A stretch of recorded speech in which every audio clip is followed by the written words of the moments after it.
Oh, yeah, baby. It's Arthur Smith time, Atlanta Falcons head coach. You have not been introduced like that today. That was a special one. You're right. Yeah, no, definitely not. But thanks for coming on. I appreciate thanks for having me, Chris. Great first year. Really was. I mean, honestly, exceeded expectations, I think, for a lot of the world. 7-10, hung around the playoffs. I mean, it really was a great year. What was it like first year being a head coach? Well, you got to make sure you have perspective. I mean, there's a lot of things, and I think people can get jaded the longer they're in the job, and then you got to take a step back. Like, I'm lucky as hell to be a head coach in the NFL, and pleased with some of the progress we made. We know we got a lot of work to do, and ultimately, if you're not with the team, getting handed the Lombardi Trophy, you feel You're a little unhappy. disappointed. Yeah. I hear you there. The team itself, I mean, again, it's not you got handed a team where it's probably not to your liking as far as your scheme, fitting all the things schematically with players, all that. So, what is it? What's the next step for you as far as like looking at just position-wise, what you want to fit your offense to make it better and more successful?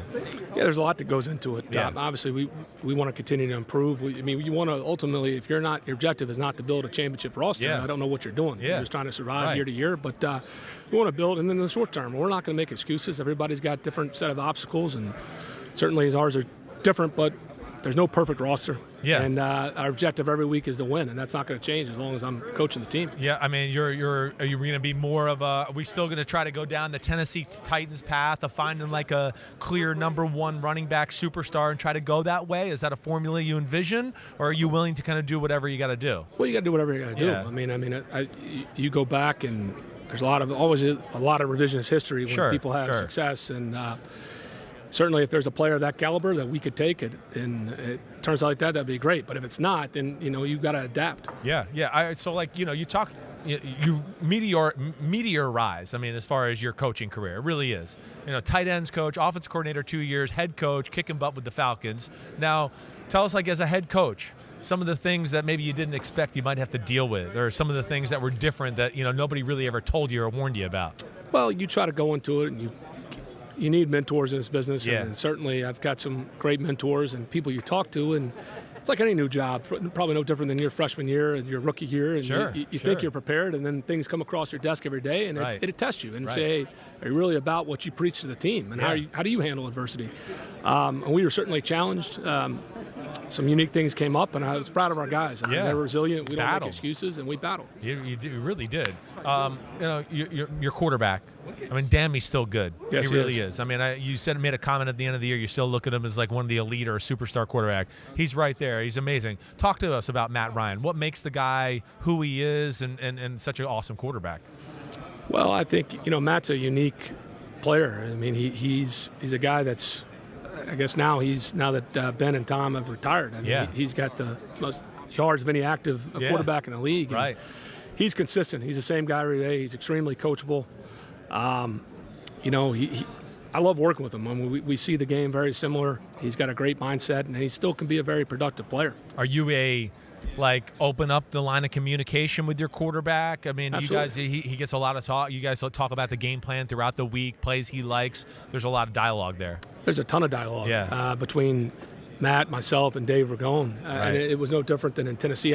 Everybody has different ways they go about it. I'm sure you've had a lot of different quarterbacks and whatever, but I think that communication, especially if you're calling the plays, you need to be in sync, because they're the ones out there. You have your plan of attack.